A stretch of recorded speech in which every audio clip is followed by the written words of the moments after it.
All right. Hi guys, how are we going? Welcome to another chat. I've got a special guest here today, Dan.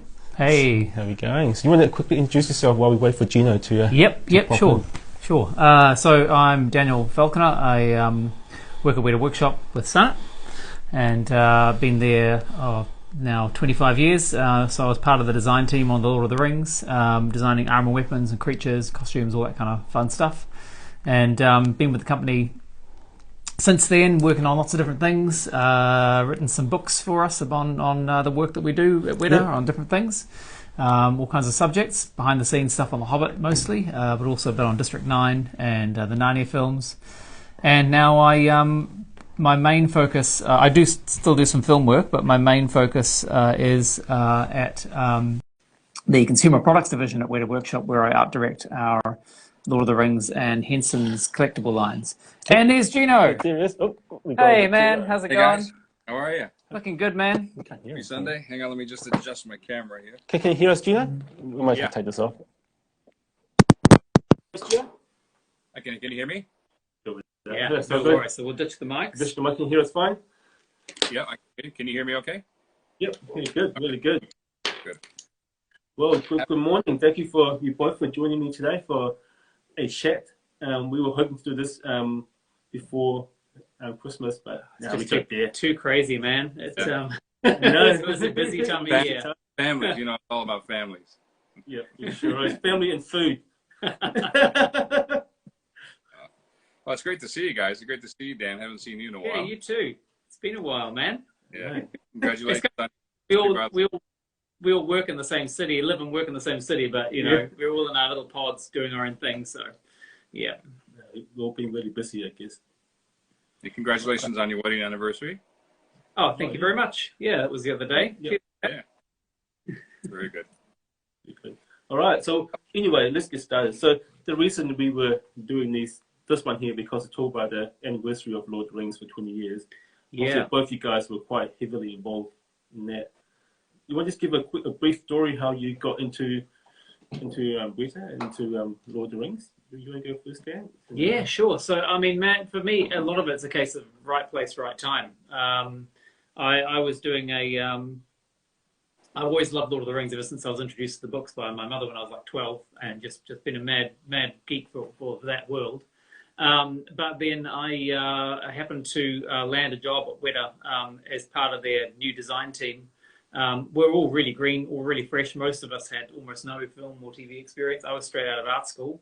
So I landed a job there at the end of 1996, originally to work on what was going to be King Kong. That was Peter Jackson was going to make a live action King Kong at the time. Now that fell through shortly after I started, but it came back years later. But it got parked, and so I thought, oh man, I just got this job, and now I'm going to lose it because we were all on contract basis.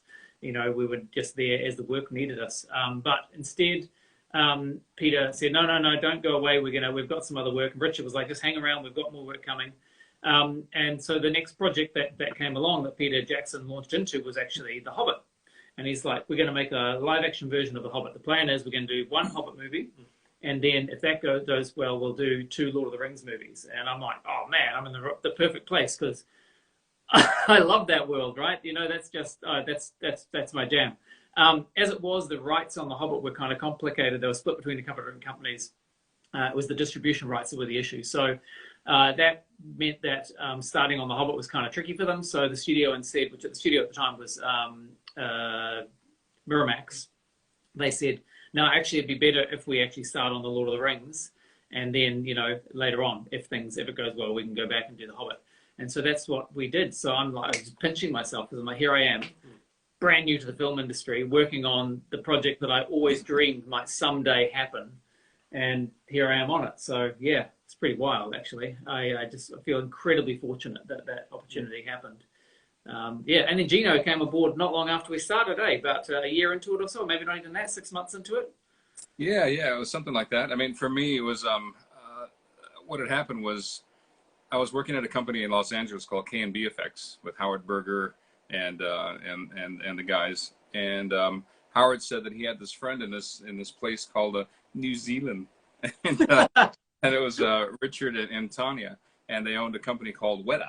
And I thought, Weta? Well, that's weird. Okay. And he says, look, they're at the time they were doing a lot of the they were doing a lot of the Hercules and Xena stuff. And I thought, oh yeah, I said, I love that stuff. You know, they do some really cool work. And he said, look, well, they're coming down to try to recruit people to take them to New Zealand to help train up their team over there to do a remake of King Kong. I got King Kong. They're going to remake King Kong, really? I said, who's directing? And he says, Peter Jackson. And it's like, who? And so, sorry, Pete, if you're watching. I didn't know who you were at that time. Anyways, and I said, oh, okay. And anyways, but Howard said that, you know, he had spoken to Richard and stuff, and because my specialty at the time was designing the paint schemes for a lot of the characters and creatures and doing prosthetic makeups and stuff like that. And he says, look, they know your work and they'd love to meet you to see if possibly if you'd like to maybe go out to New Zealand for a while and, you know, teach them how to do some paint schemes and stuff for the creatures. And I thought, oh, well, yeah. I mean, I was very happy in Los Angeles at the time. I, you know, made my little home there, and I was jumping around from a few shops there. And anyways, the time came when Richard and Tanya did come to K&B Effects, and we met. And it's one of those things. I mean, I always tell the story, but it's one of those things where you know that when you meet somebody for the first time, that you just hit it off, and you know you're going to be friends for life. And that's the way it was with Richard and Tanya. I mean, they're such wonderful people. And you know, as I had my portfolio there, and they were looking through it, and you know, Richard was going, oh, I remember this and love this and that. And so he says, yeah. So as you know, we're looking to try to recruit people to bring back to New Zealand to as part of our team to help build up our team with some of your skills. And he said, why don't you come out for 3 months and see how you like it, see how you like working with us, and vice versa, see how we like working with you. And, you know, if things work out, great. And if they don't work out, well, look, you got a free trip to New Zealand.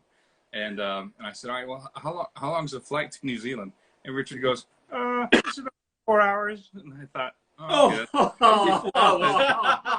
Yeah, thanks, Richard. Yeah, 4 hours, my ass, like 12 hours. And anyway, yeah, you feel your ass after those 12 hours too, if you're lucky.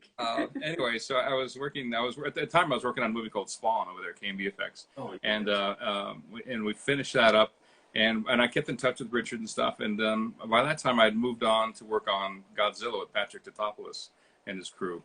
And I'll never forget, I got the phone call one time from Richard saying, you know, he says, look, mate, I'm really, really sorry to say, but King Kong has fallen over. The studios decided to pull the plug on it. And I thought, oh, no. I said, that really sucks. And he said, well, it's just because, you know, you guys are doing Godzilla. And at the time, Rick Baker's company, they were doing a remake of Mighty Joe Young. Yeah. And the studios thought, you know what, we just don't want another giant creature trashing the cities and stuff. So they pulled the plug on it. But Richard but we have another possibility, another project we'd love to bring you out for, but I can't really tell you what it is. And of course, it turned out to be Lord of the Rings. And so it was towards the end of while I was still with Patrick on Godzilla, I took a leave of absence for the 3 months to come out to see you guys. And I'll never forget that first time coming out, you know, flying into Wellington. I'll never forget that first time, not only because the plane was doing this because of the winds and everything, but I'll never forget how beautiful it was flying into Wellington and all the different colored roofs. I know this sounds weird, but back in the States, all the roofs are one color. You know, but out here it was beautiful, and the contrast between this turquoise water and all these colored roofs, and it was just so green. It was paradise. And anyways, flew in, and at that time the Wellington airport was about this big. I think it held maybe two planes, and you know, Richard was there, and I can't remember who else came. It might have been Jamie as Warwick. Anyways, but Richard picked me up in his white van. Remember that white van? Yeah. And their dog was with him. What was her dog's name? Gemma. With him. So I got to meet Gemma. And Richard took me around the city, and we went around, and we went over to see Mike Asquith and Sean when they were all living together, and Jamie was living there. And so I picked them up, and then we all went over and had lunch over at the Aerodrome place in Miramar. And I never forget, I got a burger. And the burger came with egg and beetroot. Burger. So, anyways, first experience here in New Zealand. Anyways, we went to the Widow Workshop, and by this time, you guys had already been working on Lord of the Rings, doing pre-production design for a few months now. And I'll never forget going in there and then meeting Alan Lee and John Howe. It's like, oh my God. And I remember asking Richard, so tell me again, what are you guys actually doing on the film? And he says, well, we're doing the makeup effects, the armor and weapons, the miniatures, which we're calling bigatures, and the digital effects, and there was something else. And I thought, that's just insane. I said, really? I said, how are you going to pull that off? And he said, or, you know, can you pull that off? And he says, yep, we'll do it. And I said, well, that's, you know, Kiwi ingenuity, you know, never say never, they'll do it. We didn't know, right? Yeah. Like it's like we haven't done this kind of stuff. I mean, Richard knew, but the rest of us, we were too green to kind of know what we'd bitten off. We were like, we knew it was going to be big. We knew we'd have to work our asses off, but like not having done anything of this scale before, you just didn't know. You just got on with it, right? And just found your way through it. This is the And best thing. with my experience of, you know, working on big films like that, I just know how difficult it is to, you know, it's just to focus on one thing. And here he's taken on everything. It's like just insane, because back in the States, and I always use this example. It's like if Lord of the Rings had gone to the States, you know, like maybe Rick Baker would have got the makeup effects. Another company would have got the armor and weapons. Another company would have got the miniature. Another company would have got the digital effects. And that's all well and everything. But what I find with a lot of films is that when you see it on screen, it never quite melds together. It just never quite fits, because everybody puts their own kind of flavor and style to it, and it just never quite fits right. But that was the beauty about the Lord of the Rings, is because it was all done under one roof. You know, as Richard sometimes says, that one paintbrush with one brush stroke, and it all had that same flavor to it. And that's why I think why it works so well, you know. But the designs that you guys did, I'll never forget, you know, going in and see the stuff you guys are doing. I was just blown away. Absolutely amazing. Just because it was so different for me, because I'd obviously been in, by that time I was in LA for maybe 10 years or something. But, and I had seen, you know, lots of designs, obviously, from a lot of different amazing artists and everything. But I can always tell who did it, you know, as far as the style. But in this case, because the designs and everything were so fresh and so different, it's something I had never seen before, which made it even that much more exciting, and more exciting for me from a standpoint of, you know, designing paint schemes for some of these creatures. It was, I knew it was going to be a challenge, but, you know, at the same time, it was really, really exciting. Yeah, I think I have to credit Richard, Sir Richard Taylor, our boss at Weta Workshop, and Peter Jackson with sort of the genius around the design, in that they did a couple of things that were a little bit different. One, obviously, having a whole bunch of new conceptual artists, you know, who had very little experience in the film industry. So that difference was the fact that we didn't know any better. You know, we just did what we thought we did. Our look wasn't established, right? So that was the freshness. But then also bringing Alan Lee and John Howe, who'd both been illustrating outside of the film industry, illustrating books and calendars and all that kind of stuff. Alan had some film experience because he worked on Legend as well, but otherwise, you know, for the most part, Alan Lee and John were also fresh to the film industry, but they were very, very experienced illustrators. And I guess also audiences had been reading, well, beg your pardon, book fans. Yeah. We'd been reading those books and seen Alan and John's illustrations for years, and so that had kind of soft-seeded the look of Middle-earth in those books already. So that then when those guys came along and that became the pervading aesthetic for the films, it kind of, you know, it was accepted readily, I think, in a way that maybe it wouldn't have been. But then also it meant that they had the experience level that we as new artists could benefit from and be mentored by, because, you know, we were very green, as I say. But I guess it was that combination of freshness and experience that kind of worked and gave a fresh look. But that's challenging because, you know, from a studio's point of view, they would have been looking at it going, well, who are these guys? You know, what's the track record? How can we trust them? So, you know, I know that Richard and Peter both went to bat for this team to keep this visual team together and to not, you know, bring somebody in from overseas potentially, you know, as a design lead on it. You know, so that took great, I think, fortitude and faith on their part. So I really, really want to credit them with that. For the opportunity that there was for the rest of us was pretty extraordinary. And then having you join us, Gino, and you bringing your experience to it, you know, being such an amazing, I mean, we primarily knew Gino's work as an incredible airbrush artist, right? Because your makeup work and stuff like that, and your creature work with airbrush was just phenomenal. Of course, now since you jumped to the dark side, but you know, that again, every new person that came on board to join the team, like yourself, kind of leveled us up. You know, as a group, we all kind of grew together, which was really, really cool. So the work became iterative and built upon itself. And then that was a great thing about it too, is like because we had all these different skills and talents, and the great thing is because it was all one big family, and we all kind of fed off of each other, and we all learned from each other. You know, I know that I learned, you know, heaps from you guys, and so it was a great time and a great feeling to be able to give and to, you know, and to share, you know, some of my skills and things like that. But at the same time, the reward was getting back and learning even more some. And just to go back to Alan Lee and John Howe, I mean, one of the great things, brilliant things about getting them on board is that so many people who have obviously read the books and everything are used to reading the passages, but then seeing the illustrations there. And so in their mind, that's what they have set in their mind. And so, you know, with the stuff that we see on film, it's basically like it's come to life out of the books, just leaked from the books and onto the screen, which was, you know, really incredible. Most definitely. Yeah. We like till this day, we still feel the same way, where people coming in who's even new, they would bring their own abilities, own knowledge, and really grow the workshop. Grow the team. It's really cool. Yeah, we're all still learning. Yeah, most definitely. And I say as far as skills and stuff, but Dan is like, you know, one of the only artists that I've ever seen who can use the markers.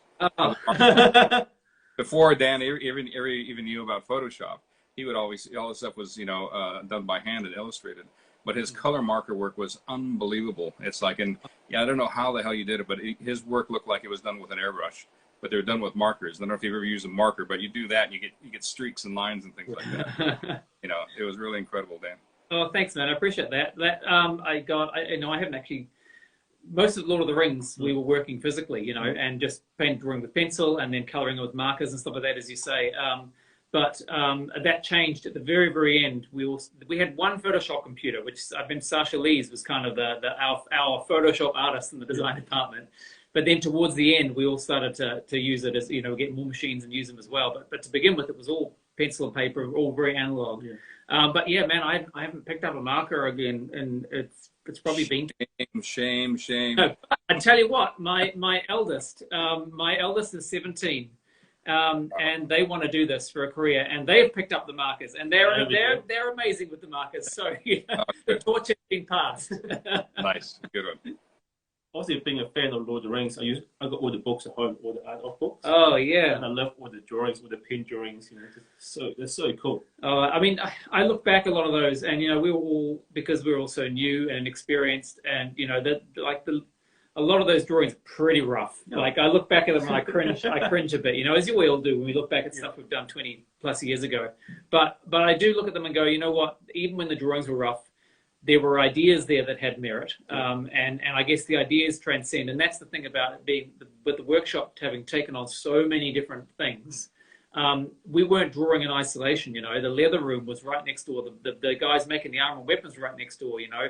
The creature guys, you know, were there. And so you could go down and anything you drew, it might be an average drawing, but a good idea. But you know, you trust the fact that when you hand it to those guys, they're going to then take it to the next level and give it the full potential. So, and that also went both ways too, where, you know, the guys in the leather room, for example, might say, hey, we've developed this innovative new process for how we're working with our leather. And that would stimulate ideas in us and the designer. Okay, well, we can use that and actually fold it into our design. So there was tremendous benefit in having all those departments all under the one roof. And not just Weta Workshop too. Like, for example, Alan Lee and John Howe, who were kind of mentoring the design, didn't actually work for Weta Workshop. They worked directly for Peter Jackson as part of the art department. But Peter had the foresight to base them within Weta Workshop for the first 6 months to a year of the project. And the production designer was there as well. Lots of people who weren't necessarily part of Weta were all in the same place working together. So that then eventually when the project grew to the point where we actually had to have different facilities, there were communications lines already established, and there was a spirit of sharing that already existed. So information wasn't hoarded, and designs weren't held close. Everything was shared open. The ideas flowed backwards and forwards very fluidly. And I think you see the result of that on screen. You know, it was a very, very collaborative process. You couldn't have made those films if people didn't collaborate to that level and weren't present. I think that was to me, that's actually a huge difference in the philosophy of making that film. That was really, really critical to its success. What I really loved too is I think it was like Tuesdays and Thursdays when Pete would come in. You know, he'd go upstairs and you guys would have all your drawings all up on this wall, this huge wall, and literally hundreds and hundreds of drawings. And Pete would come in barefoot. You know, he is the ultimate Hobbit, and he'd come in with his little pointer stick, you know, he'd go over there and he says, "Oh, I like the nose on this guy. I like the ears on this one." And so, you know, you guys would be taking notes and then combine those images into one image, you know, for the next time that it came out. So, but yeah, but I don't forget that, and just, you know, looking around the room and seeing you guys, you know, of course, Warren Mahi, and Ben, and so many different artists that contributed, you know, some incredible work. But seeing, and then, you know, of course, amongst all of you guys, you know, Alan Lee and John Howe there, it was just incredible. And we tiptoed around them when they first arrived, right? Because they were like, "Oh, John, you know, so, you know, these are our heroes." But, you know, very quickly you get comfortable with them, and they're both such lovely gentlemen. You know, we got to know them and their families and stuff as well, and you know, you start to relax. And once the cheek starts getting thrown around the room, you know, everything's cool and you're a team now. Yeah. But it's so. You saying that, Peter, you know, coming in to do the reviews, it just stimulated a memory in me. The fact that he always came in barefoot like a hobbit, and we're all pinning artwork up on the wall. I remember that every time, just before he came in, we'd have to do a quick sweep around the room to just double check there were none of the little tags, you know, on the ground, you know. That's right. And just speaking of Pete's feet, it just reminded me when I was designing the paint scheme for Gollum, and I was getting around to his feet, and Pete said, "It's like, I really want the bottom of his feet to look like, you know, he's obviously hasn't worn shoes in years and years and years, and the bottom of his feet should look like this." And he lifts up his foot, and it was just, you know, it was black and cracked calluses and everything. I thought, great, well that's perfect reference. So whenever you see Gollum's feet in the film, that's taken right from Pete's feet. Do you remember, Gino, there was when we were doing expression studies for Gollum, you know, and Mike and Jamie and those guys were sculpting Gollum with different facial and different expressions, that Pete took a whole lot of photographs of himself, pulling all these different expressions as reference for us. Yeah. And I have to find those images, man. They're so great. We've got these fantastic photographs of Peter Jackson pulling all these amazing expressions, you know, like envy and you know, all this kind of stuff, you know, and greed and you know, fear, and it was like, I always used to think they were like the 7 faces of Peter in like a cost report meeting or something like that, right? You know. I think they did come out on the DVD. They're on there, are they? Yeah, they're pretty cool. Yeah, and you've got the picture of Peter and then the photograph of Gollum as well, pulling the same expression. Yeah. I mean, Gino, you I guess ended up bridging both worlds, both, you know, Weta Workshop, the physical stuff that we were doing, but then also Weta Digital and you know, and following the creatures right the way through the process. That sort of starting at the beginning and then following it all the way through. Is that also part of the secret sauce, do you think, that of the project? Well, I like to think so. It's like because I try to keep true of what you guys were designing, and that, you know, I think the biggest fear was they were afraid that once a design had left Weta Workshop and went to this magical place of Weta Digital, and we didn't get to see it till the film would come out. But in this case, I was kind of like the liaison between the two, just to make sure that they maintained, you know, the design work, and if there had to be a change, you know, I made sure I understand what the change was so I could explain it back to Richard and you guys. So yeah, it was quite an interesting, you know, and a huge learning curve for me. I mean, it all started with we just finished doing the fake body of Boromir, and it was Dominique Till and I think Ben Hawker sculpted it. I think that the life cast of Sean Bean, because when I took the life cast of Sean, he was kind of like Sean. It didn't look very dead, so Ben did a great job of just, you know, taking out the expression and stuff. But it's still one of my favorite pieces that we had made of this fake body of Boromir. And we just finished it pretty much. And Joe Lettieri, who runs Weta Digital, had just come through the workshop, just having a peek around and see what everybody was doing. And we had Boromir in the makeup room in there.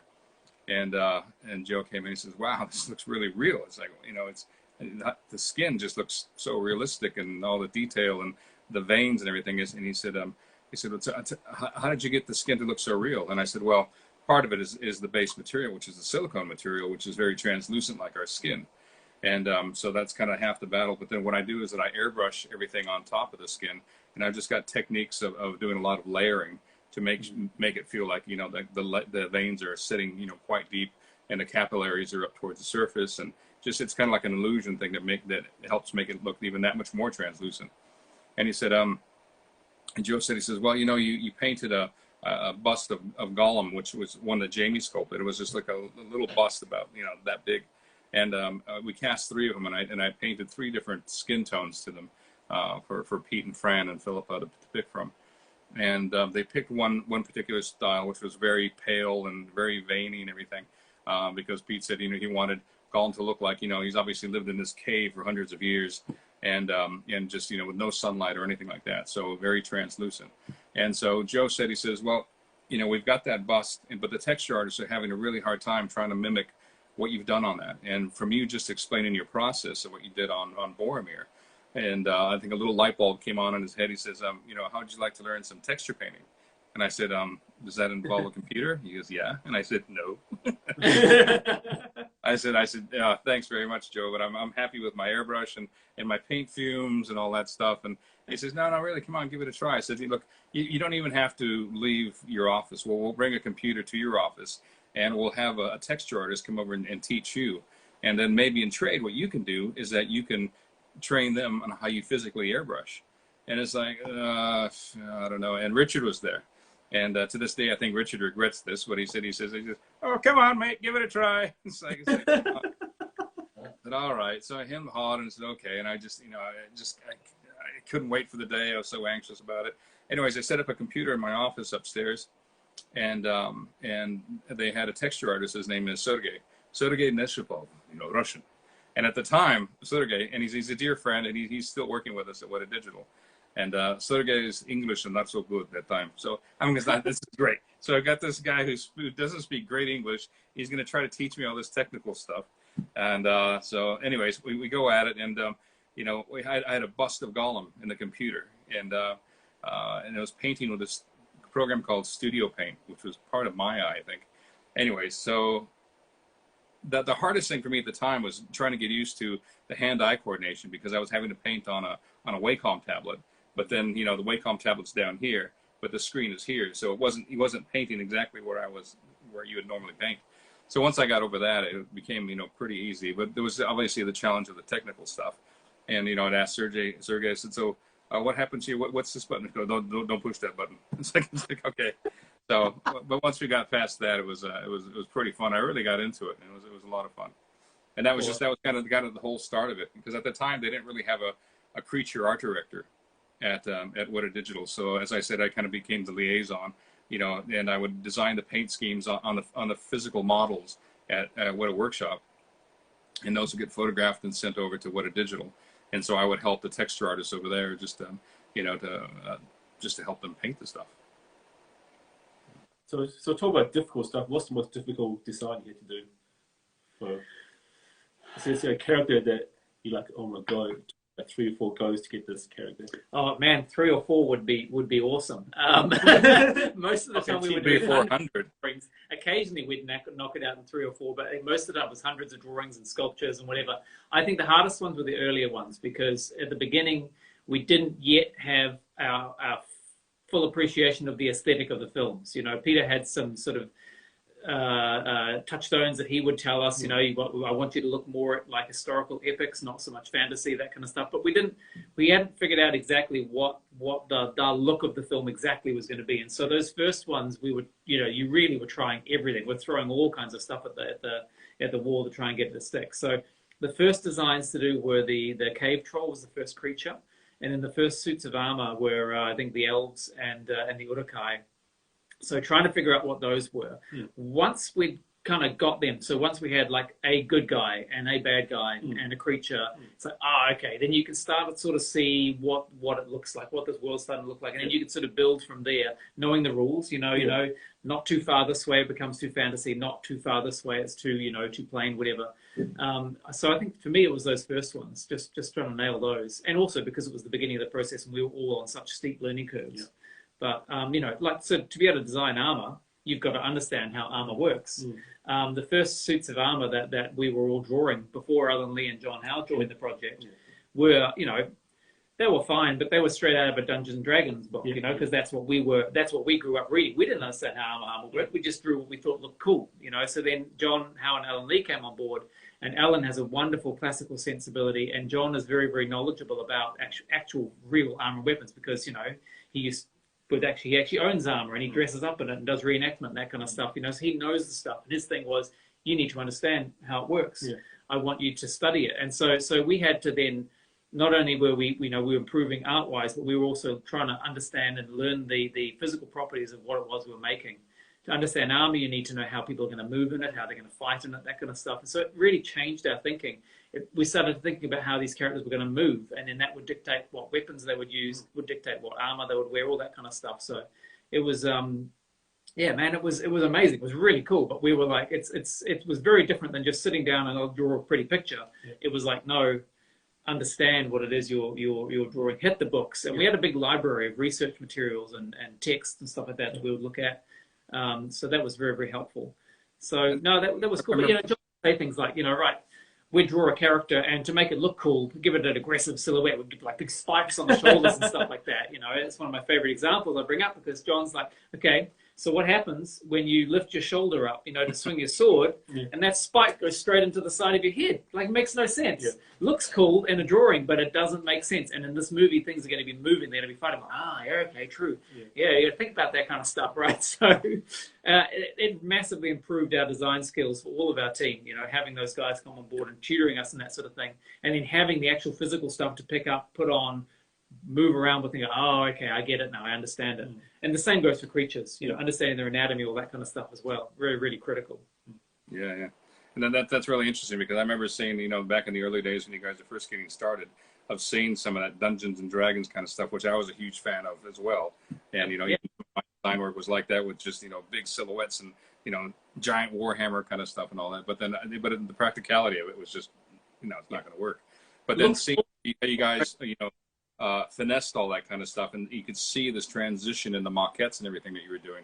What I still love especially is, I think it's in the books that you produced, were the Urukai, and they had this incredible stance about them, you know, with the arms kind of thrown back and the armor that's on there, and you could see how it looked totally real. Remember, that's one of the things that Pete had said it as well at one time. He says the important thing about the stuff that you guys are designing and making is that I want it to be able to be to the point of where, if one of these swords was picked up and unburied from the earth, and you brought it up, I want it to look like it was something that actually really existed at one time. Yeah. You know, Middle Earth was a real place, you know, and that was a really key point for me, anyways. I'm sure with a lot of people, just to realize that, oh yeah, it has to look totally real, you know, which it did.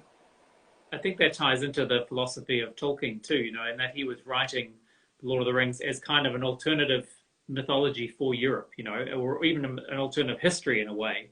And so I think approaching it with that mentality, it imbued it with a realism that you needed. And I think it was also critical because at the time there hadn't been a lot of sort of breakthrough fantasy films, really, right? You know, it was sort of as a genre, it wasn't taken all that seriously. It was sort of, you know, considered a bit goofy and that kind of thing. And so in order for broad audiences to take this thing seriously, they needed to believe the world. And I think, you know, not hitting them over the head with too much high fantasy stuff in the beginning, grounding it in a reality that we could understand, and we could walk around and we could see what things were made out of and understand the texture of the materials. Nothing was like just magical fake stuff, you know. Gave it that gritty reality. Yeah. And then you could start layering in the more fantasy elements, and people would accept them because they've already been grounded in a believable reality that they can identify with, and characters that they can connect with. Yes. I think it's such a big change. Before Lord of the Rings, fantasy was really clean, really sparkly, I guess. But where Lord of the Rings, we bring in the grittiness, the dirt between the fingers, and this kind of stuff to make it more real. So us as the audience can relate to it. Yeah, yeah. And I don't say that to in any way denigrate fantasy films before that. I'm a huge fantasy fan. It's just that particular aesthetic that Peter was looking for, and the need to I guess make it accessible and feel grounded was important. Yeah, the same thing went for all, just with the color schemes for the characters and creatures and stuff. I mean, you know, I know sometimes I could, you know, get a bit more too fantasy with it, and you know, and people would say, no, we need to pull it back, and you know, of course, I had lots and lots of images of real world reference of, you know, reptiles and amphibians and all sorts of stuff like that. And so that really helped, and to be able to really pull it back, to really make it look like, you know, the cave troll was a real creature that existed one time. And that was actually one of the first things that I painted when I came to start working with you guys was the cave troll. I painted a fiberglass head that you guys had of the sculpture. So. I love the nails on that thing. You know, It's just remember cool those? Yeah. Yeah, they're like so gritty and dirty and yeah, just really cool. yeah, like elephant nails or something Yeah. like that. Yeah, Yeah. exactly. So And you know, you see, one of the other things too about that we have to remember too is like one of the things that helped make the film so successful and then so real is of course the actors. You know, and you know, there were obviously some actors that were pretty well known, but there were a lot of actors that weren't so well known, but their performances were just really incredible, and the whole story behind Aragorn, as we know, Yep. you know, was going to be Stuart Townsend, I believe. Townsend. Yep. Yeah, maybe we shouldn't say his name. Sorry, Stuart, but we'll beep it out later. We'll fix it later. No, but, yeah. but thank God. Thank God that didn't it work wasn't out. quite working, right? You know, No. and then Vigo so famously stepped in like with a couple of days' notice and just slid into the role so perfectly. And so thankful because of his son. His son is Yeah. the one that's, Dad, you've got to do this. And he goes, oh, I don't know. I says, Dad, seriously, you have to do this film. So. I mean, like, talk about characters. Is there a Lord of the Rings characters you relate yourself to? Let's say if you were the character in the series, there's one character that you kind of like embody you or your way you're thinking and Yeah. look like you. Is there a character that you kind of like relate to that you kind of like draw to a lot? Well, Probably- Gino's. probably Ghibli. Yeah. Oh, you were too, kind of. What did you say, Gino? I said probably Gimli for me. And you got to know John Rhys Davies pretty well, right? In the makeup Very well. series.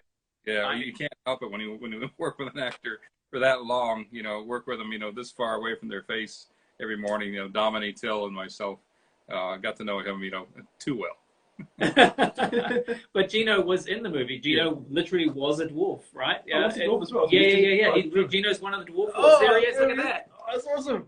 Didn't realize that. I knew Yeah. you were a pirate. Yeah. I knew you were a dwarf as Yeah, well. and prosthetics and beard and everything. And then Yeah. Dominique applied my makeup, and it was just a chance that we could, all get to play a character and stuff. And it was interesting, but after that, I decided, even after the Corsair experience, I thought, I'll stay behind the makeup brush.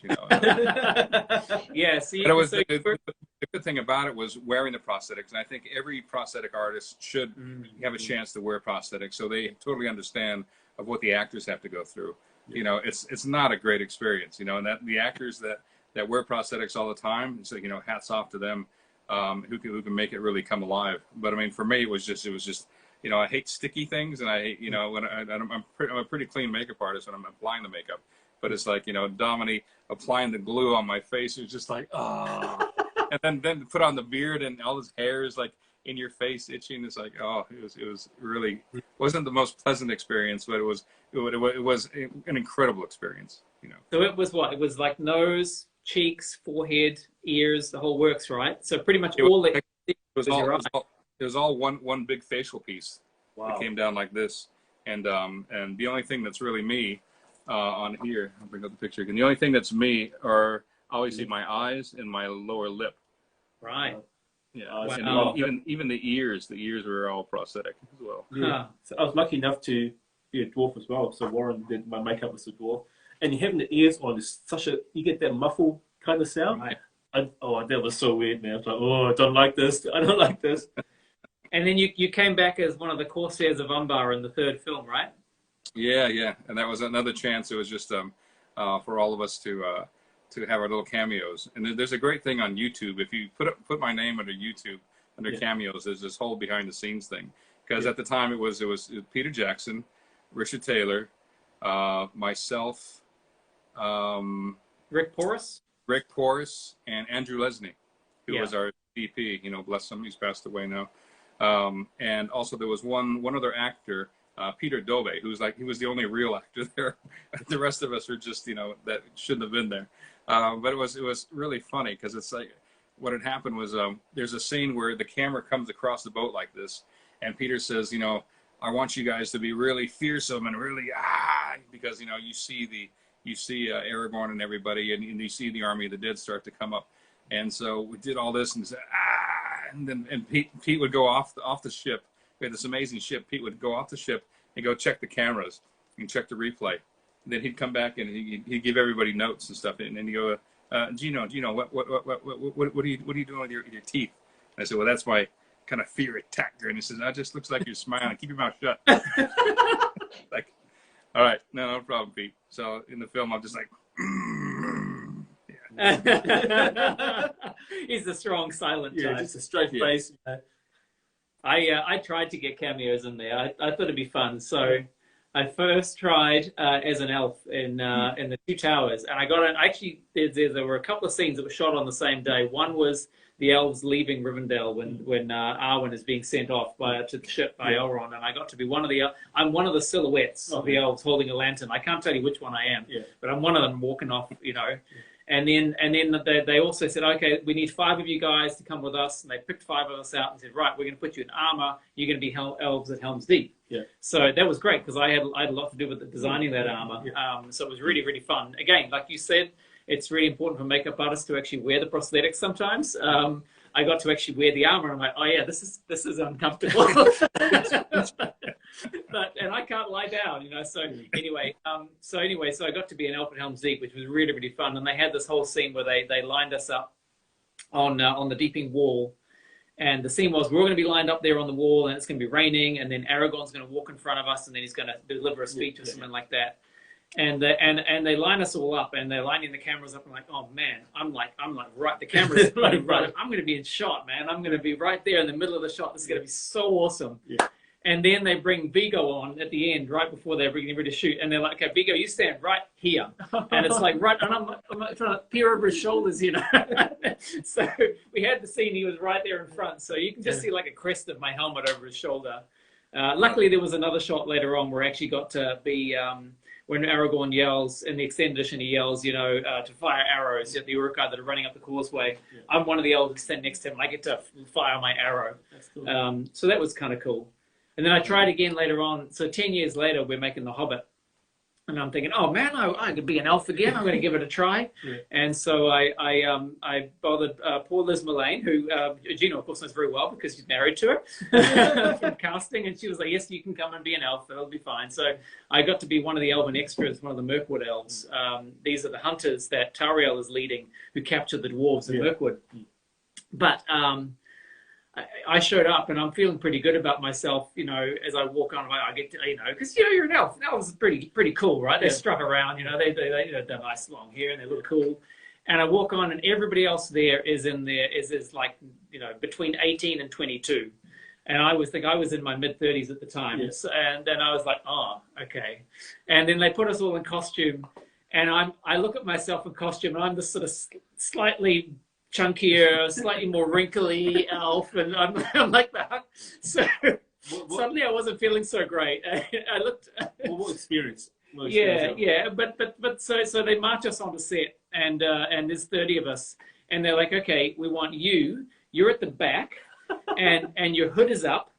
Okay, now face away from camera. Okay, cool. And your action is when they yell action, you run out of shot. Oh. And I'm like, okay, I can take the hint. I'm not going to be asked to be an elf anymore.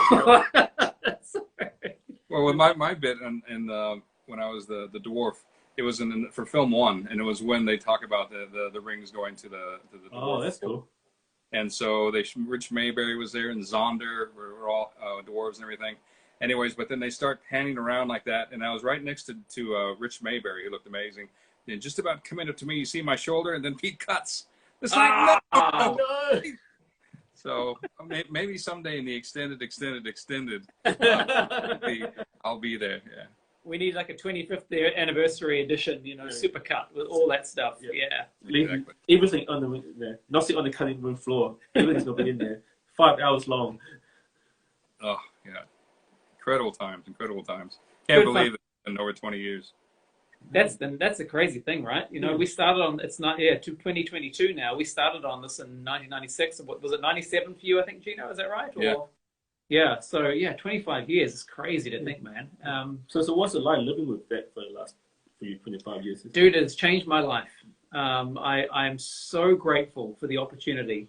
One, obviously, getting the chance to live and work in such an amazing place and have such beautiful friends and, you know, learn so much from all my colleagues.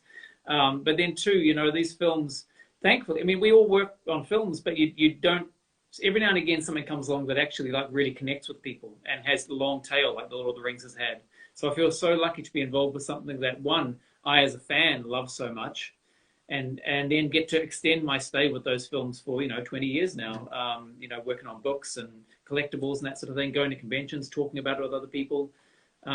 It's been a tremendous honor. So I feel so fortunate.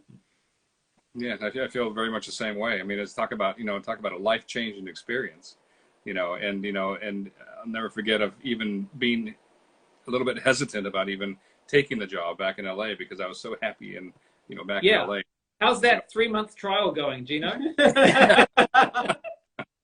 Yeah, 3 months I'm still thinking about it. I'm not sure, but Get out the doors just in case. Yeah, but life-changing, obviously I got to meet my wonderful wife, Liz, and together we have our beautiful daughter, Ruby. And it just, we live in such a beautiful area and a place in this world. So, again, and still being so close to a lot of my friends that we all work together and seeing each other, and that's one of the great things about this community is that it is so small that, we can't help but see each other all the time. And just as a little plug, I just want to say to everybody, make sure that you don't have these books. These books are absolutely essential if you're a Lord of the Rings or Hobbit fan. They're just incredible. And Dan, you've done such an amazing job of putting those things together. Thank amazing. you. Thank you, man. I appreciate it. I mean, those books were a great opportunity, I guess. One, to stay connected with the projects. Once the design work's done, it's like, well, what else am I going to do? Well, why don't I start documenting what everybody else has done? And I feel really, again, so thankful that the opportunity was there that I got to actually put those together and write them. And it was really cool because, I could step out from behind my desk and go and interview all my friends and colleagues and also folks working on the project who I would normally not interact with on a daily basis because of our particular roles. And learn about what they're doing and then, write about what they're doing and tell the behind-the-scenes stories. What are the ideas behind the things that are being made? Was a tremendous honor to get to represent that, and share it with the world. Those books really started off for myself, the whole cosplay community as well. Really? Yeah, without those books, people would not be making the costume. They dive so deep into those books and those behind-the-scenes photos, screenshots. Those books really become like a Bible to indie makers out there. I think because I'm a fan, and when I'm putting those together, I'm thinking about them from a fan's perspective, like what would I want to see, right? What I want to see those details. I want to be able to, I want to know those things and share that stuff. The stuff that flies past on screen so fast, you don't get a chance to really look at it and study it. But the materials, the artifacts themselves are so worthy of looking closer because of the amount of detail that's invested into them, the amount of meaning that's invested into them. Every little etch, little symbol or piece of text has a meaning to it. So it's it's a real pleasure to get to share that stuff, and I have appreciated the response has been so awesome. What was it like seeing people like getting dressed up or draw a picture of your work? It must be such an awesome. That's pretty cool, isn't it? When you work on something and it goes beyond the movies into the fan community, that's a pretty great feeling, right? It does, yeah. I've had a few artists that have done portraits of me as a dwarf lord and as a Corsair pirate, so it's been pretty special.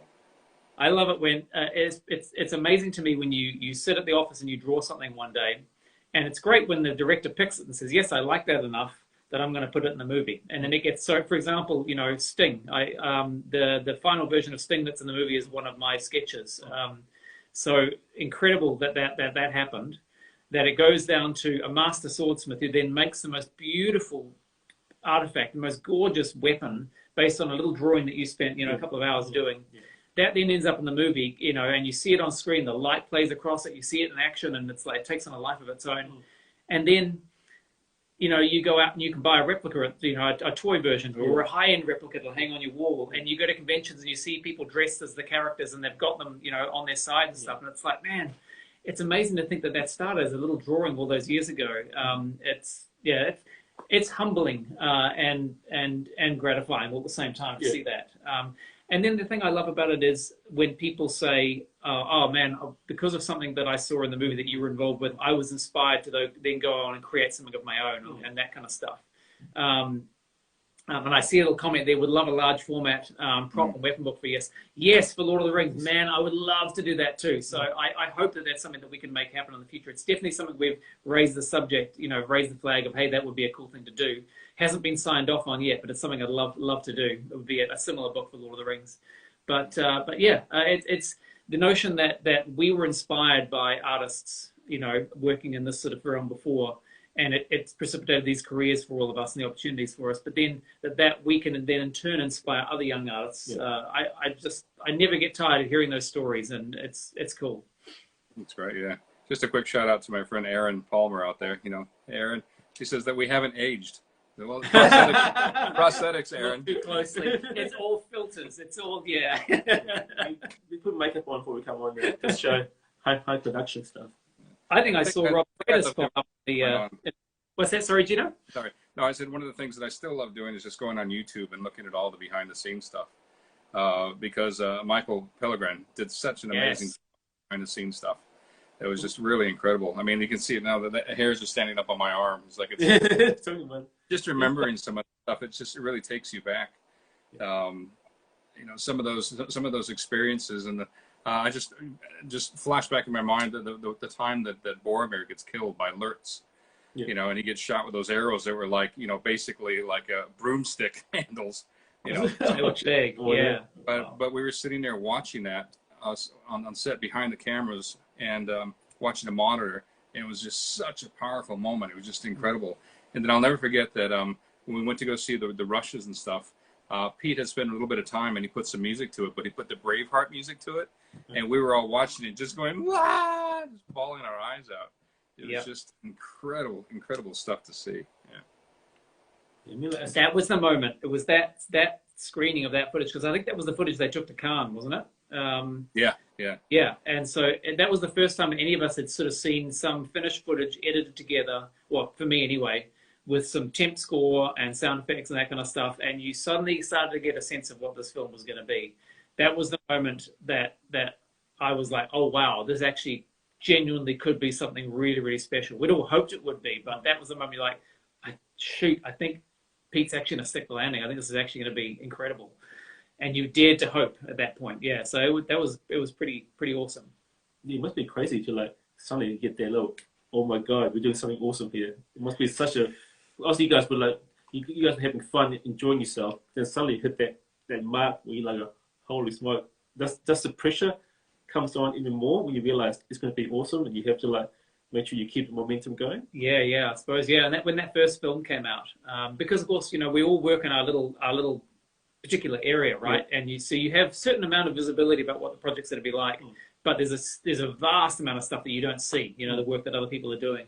And so for me, seeing that in the cinema the first time, and the Howard Shore's incredible score, the actors embodying those characters so beautifully, the scope and grandeur of the world. I didn't get to go to locations, so seeing these amazing location shots and stuff like that was, you're like, oh wow, this is actually something really cool. I just feel really blessed that I was a fan of the books beforehand, got to work on the films, but now I can actually be a fan of the films as well. And I don't know how many people working in the industry work on films can actually then genuinely enjoy them without sort of cringing at something in them or something like that, And I feel really, really lucky to have been part of something that's that special. Yeah, and they hold up so well, just started watching pieces of them again. It's just incredible. Yeah. Well, I was lucky. Obviously, they had the exhibition at Te Papa. Oh yeah. And there's two things stuck in my mind: was Boromir's dead body and the massive Minister of the picture. Those were the two things that really stuck in my mind when I think back about. Okay, can I tell you something real quick just about Boromir? Boromir at the Te Papa exhibition. I don't know if you remember this, Dan, but we had him he's laying in the boat, and there was like a plexiglass case all around him. But he was down on the ground so people could look at it and lean down and look at him, and he's holding his sword like this. And of course everything was silicone, and we had to with wires we had to put them down to hold onto the sword so it looked like he's clutching it. He's keeping it tight to his chest. And but one time people were looking at it, and one of the wires popped, and the hand popped like this. And people shit themselves. And so we got a call from Te Papa, and they go, could you please come down and fix Boromir?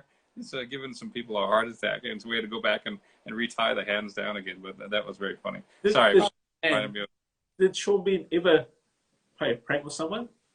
No, Oh. Sean didn't. But there was the Boromir, there was the dead Boromir mannequin, and then there was also a Faramir one as well for the pyre scene. Okay. And the Faramir one, that was around the workshop for quite a long time after we finished shooting. And it's one of these awkward things. It's 6 feet long, right? And in a workshop where you're making stuff all the time, it's storage space becomes a premium.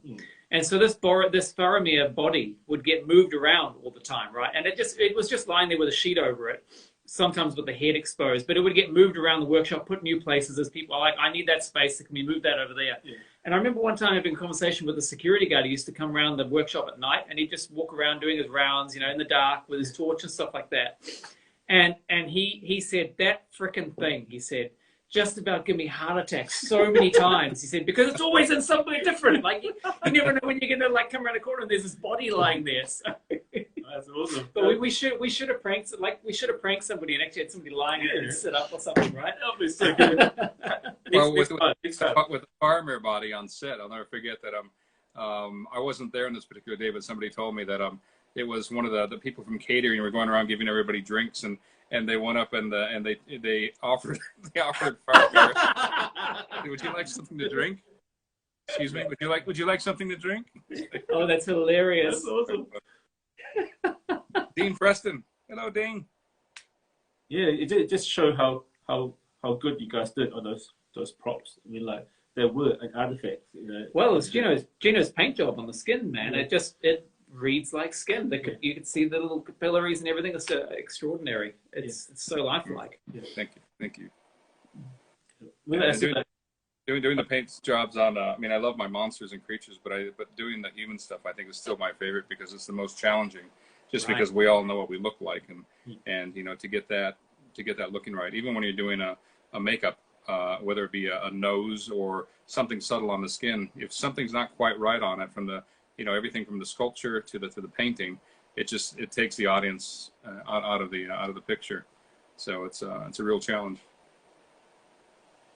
Any favorite makeups that you remember designing or applying or anything like that? Anything that jumps out to you as sort of your...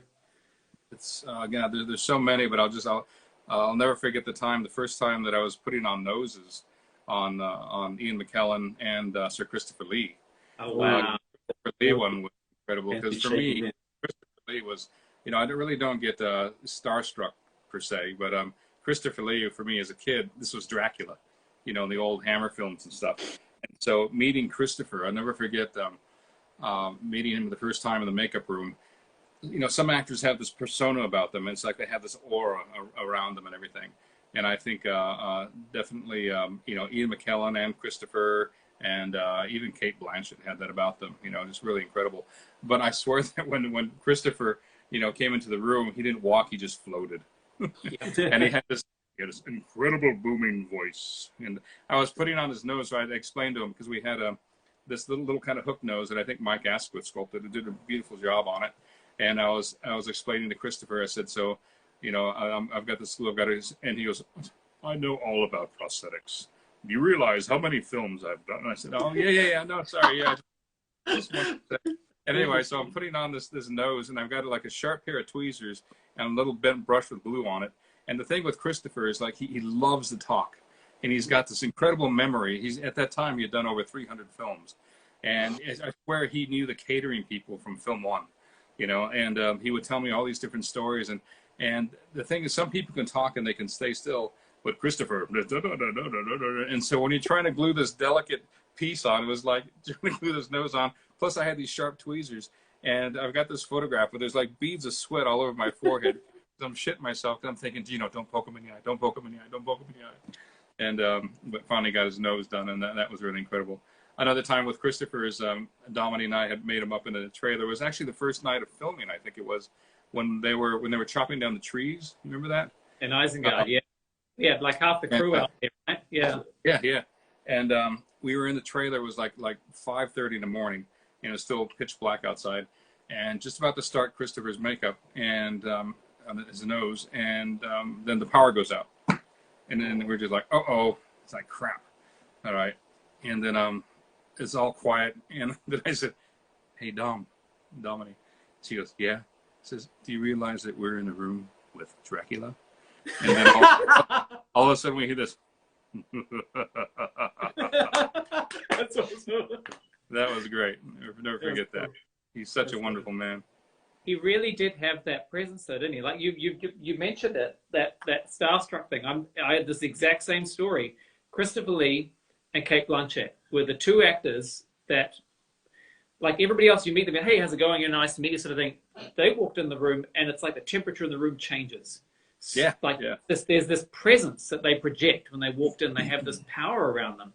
It was quite palpable. You would get goosebumps and stuff. But yeah, he had, I don't know if it's the voice, something about their presence was truly extraordinary. Yeah. Bill Corso just joined. Bill, love you. But as far as the makeups and stuff, another great one was, of course, working with Serene Holm.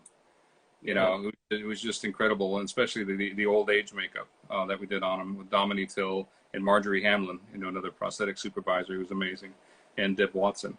And it was great putting him in that makeup that Mike Asquith had sculpted. And we started again, like 5:30 in the morning. We had such early calls, and Ian came in the morning and says, "Oh, good morning," and he came in and sat in the chair, and it was like a full kind of cowl piece, separate nose, upper lip, lower lip, eye bags, and all that kind of stuff. And as we started getting him into the makeup, he started slowly. I saw he was turning into this little old man. He started slowly kind of slumping and slumping. And by the time we finished it, he just kept saying, he says, "Oh, this is extraordinary." And he would look in the mirror and look at himself and move his face around, which is what we wanted him to do, is to get used to this new layer of skin. And that's the thing with a lot of actors. The first time that they wear something that heavy, they have to get used to their little nuances Now they have to kind of over-exaggerate those in order to read through the appliance. But anyways, after we finished the makeup and we had to almost help Ian get out of the chair and help him down the steps and everything, because he became, this old age Bilbo, which was really cool. And I did have to ask him, because I'm such a huge fan of his. Anyways, of course, I'm Alien.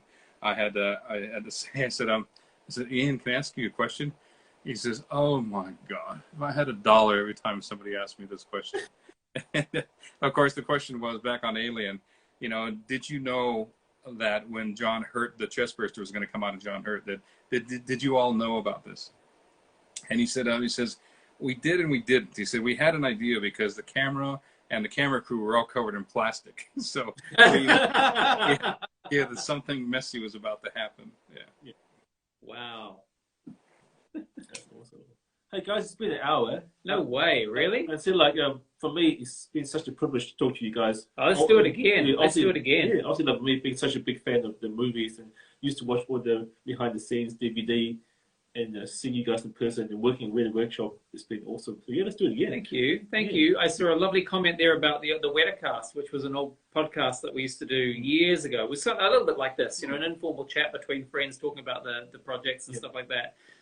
So thank you for the call out about the Wettercast. I really appreciate that. It was a fun project. Obviously, we're not doing that anymore, but we do stuff like this whenever we want, right? Yeah, so we should do this again. Yeah. It's really good fun. Okay, these stories are great. The reason why I do this kind of video is to inspire the next generation. For me, the stories really just make it real, make it more. It's so lovely that people are interested. Yeah. I really, that's amazing. It's awesome that people are connected with these projects. They were, as I say, a tremendous honor to work on. But then, the fact that people still care all these years later, that's not taken for granted. It's pretty amazing. I'm humbled by that. So yeah, thanks, folks. Sue left. Love you, babe. Awesome, guys. Thanks, everyone. We'll do it again. Yes. Next time. Yes. See you guys soon. See you, mate.